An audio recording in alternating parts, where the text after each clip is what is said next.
안녕하세요. 박명희 세무회계입니다. 이번 시간에는 전산회계 1급 자격증 취득 강좌의 과목, 이론편 과목 중에서 부가가치세 과목에 대한 학습 방법을 같이 살펴보는 시간을 갖겠습니다. 첫 번째 강의라 진도가 나가기보다는 전반적으로 어떻게 수업이 진행되는지 과정에 대한 설명을 좀 드리고요. 부가가치세를 아마 전산회계 1급을 통해서 처음으로 공부하시는 분들이 많을 거고요.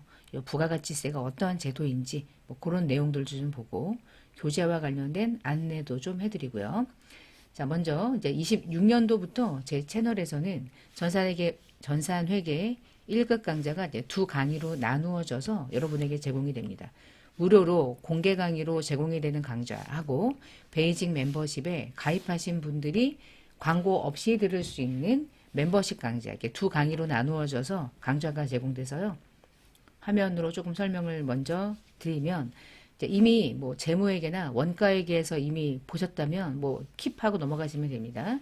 전산회계 1급 과목에 대해서만큼은 무료 공개 강의로 제공을 하고 있어요. 당연히 광고가 중간중간에 들어오니까 건너뛰기를 좀 해야 되는 불편함은 있겠지만 근데 이제 이 똑같은 강의를 똑같습니다. 동일한 강의를 베이직 멤버십에 가입하신 분들이 들을 수 있는 멤버십 강좌를 이제 두 가지를 같이 여러분에게 제공을 하고 있고요. 베이직 멤버십은 월 2,990원이고요. 멤버십 가입을 하게 되면 멤버십 강좌들은 광고가 전혀 중간에 뜨지 않기 때문에 여러분이 이제 광고 없이 멤버십으로 채널에 후원도 하면서 광고 없이 강좌를 들을 수 있는 영상입니다. 그래서 이 영상이나 영상은 같아요. 편집하는 방법에서 1, 2분 정도 차이가 있긴 한데 내용은 다 똑같습니다. 99.999%가 다 똑같아요. 그래서 이 강의를 들으시든 내용은 동일하니까 여러분이 선택해서 듣는 거고요. 2,990원이 너무 비싸서 나는 멤버십 가입할 수 없다. 그러신 분들이 있을 수 있겠죠. 커피 한 잔 가격이긴 해도 그래도 남에게 쓰는 돈이 아까우신 분들도 덜어 있더라고요. 그러신 분들은 무료 강의 들으시면 되니까 선택해서 공부하시면 되겠습니다. 일단 강좌에 대해서 두 가지 강좌로 나누어져서 제공이 되는 설명을 좀 드렸고요.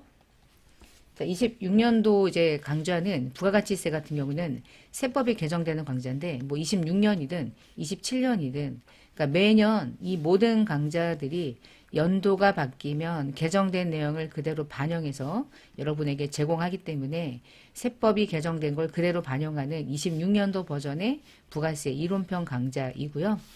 교재는 이렇게 생겼고요. 이 교재 안에는 재무회계, 원가회계, 부가가치세 세 가지의 이론 과목이 모두 다 들어가 있고요. 저는 이렇게 생긴 강사입니다.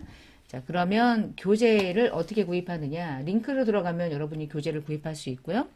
전산회계 1급 이론편 제가 이 교재를 연도 무관으로 조금 바꿨는데 재무회계나 원가회계는 연도랑 전혀 관계가 없는 과목인데다가 부가가치세가 연도랑 밀접하게 개정되는 내용들이 그리 많지 않아서 최신 개정사항을 반영은 했지만 연도랑 무관하게 이 교재가 계속적으로 동일하게 여러분이 이 교재를 중심으로 공부할 수 있도록 매년 교재가 출간될 수밖에 없는 구조이다 보니까 교재가 재출간되면 강좌도 다시 재편집을 좀 해야 되고 그런 불편함이 없지 않아 있더라고요. 한 2, 3년 운영하다 보니까. 그래서 똑같은 내용들은 그대로 유지하고 달라진 부분들은 편집해서 또 여러분이 시험 볼 때 전혀 문제 없이 공부할 수 있도록 하기 위해서 연도랑 무관한 교재로 바꿨고요. 부가가치세는 연도랑 무관한 교재 안에 있긴 하지만 최신 26년도, 27년도 매년 세법이 개정된 걸 그대로 반영해서 여러분이 공부할 수 있도록 교재를 다 구성하고 있으니까 그 부분은 걱정하지 마시고요. 교재 가격 있으니까 참고하시면 되겠습니다. 자, 그럼 교재를 들어가 보겠습니다. 지금부터 이제 부가가치세 편 학습을 하게 될 거고요.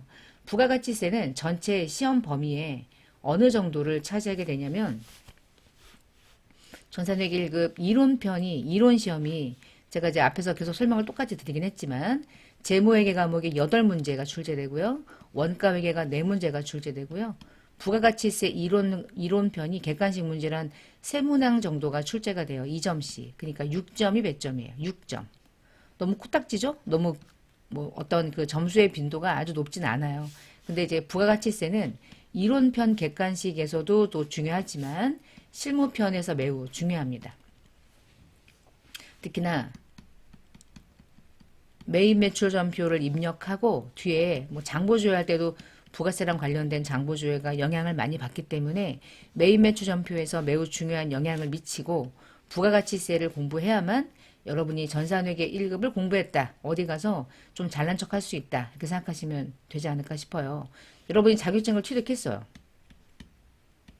무엇을 공부했니? 물어보면 나 분기 엄청 잘해.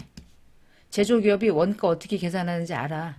이런 거 설명하면 사람들이 관심 없어 해요. 근데 너 세금, 부가가치세 세금 너가 이거 구입하게 되면 부가세 10% 내는데 이거 구입하면 부가세 안 내는 거 알아? 뭐 이런 얘기하면 좀 귀에 쫑긋 들어오거든요. 왜냐면 이거는 실생활하고 밀접하기 때문에 그래요. 얘네들은 실생활하고는 밀접하지 않거든. 기업에 가서 실제로 이 일을 할 때나 의미가 있을 뿐이지. 그래서 이런 세금을 공부하게 되면 실생활에서 바로 직결을 해가지고 뭔가 활용도가 높기 때문에 부가가치세 공부는 그런 의미에서 중요하고요.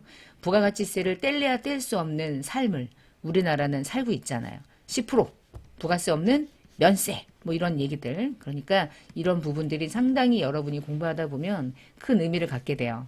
대신 이렇게 공부를 하는 게 실무편에서 부가가치세를 실무 수행할 때는 생각보다 쉽네? 이렇게 생각할 수 있거든요. 근데 부가가치세 자체를 공부해야 되는 양은 생각보다 또 많아. 그러니까 양에 비해서 시험에 나오는 범위가 그렇게 넓지는 않다는 거예요. 그러니까 그런 이유는 또 왜 그러는지 좀 설명을 드릴 거고요. 자, 목차 중에서 이제 부가가치세 목차를 보시면 부가가치세에 대한 개념이 부가세와 관련된 특징을 공부하는 건데 이 부분이 하여튼간 제일 중요하고요. 그리고 과세 요건 알아야 되고요. 당연히. 그리고 과세 대상, 영세율과 면세가 뭔지. 그리고 나면 부가가 되는 과세가 무엇인지 그 부분도 알 수 있게 됩니다. 그리고 공급식이나 세금 계산서에 대해서 공부하게 되고요. 과세표준과 납부세 그리고 신고납부까지가 부가가치세를 공부하는 범위인데요. 한 50페이지 정도가 차지된다고 보시면 되겠네요. 부가세를 이렇게 열심히 공부했는데 객관식 문제로 나와봤자 3문제밖에 안 나오니까 공부를 뭐하러 했나 라고 싶은데 이게 사실은요. 부가가치세는 전산회계 1급으로 끝나는 게 아니라 세무 2급까지 가잖아요. 세무 2급까지 공부하려고 공부하는 거잖아. 전산회계는. 그래서 전산세무 2급에 대한 부가세 공부는 공부해야 될 양이 이런 내용에 더 추가가 되고요. 그 추가가 되는 공부만 하시면 세무 2급 부가세는 금방 끝나요. 그러니까 전산회계 1급을 공부하는 목적 중에 제가 이제 강의로 제공할 때 목적은 전산회계 1급 내용이 그대로 세무 2급까지 간다. 세무 2급에서 회계 1급에서 공부했던 부가가치세를 또 중복해서 공부할 필요가 없다. 연결해서 공부하기 때문에 제 강좌는 회계 1급이 끝나고 났다. 그러면 세무 2급으로 가는 거고요. 세무 1급까지 갑니다. 그래서 세무 2급 공부할 때는 회계 1급에서 요만큼 공부했기 때문에 그때 공부했죠? 이제 요것만 공부합시다. 이런 식으로. 그래서 자세하게 공부하는 이유는 다 그 다음 단계까지 영향을 미치니까 초반에 기초를 탄탄하게 닦고 시험을 대비한다. 이런 개념으로 접근을 하는 것이라 아마도 내용이 좀 많을 겁니다.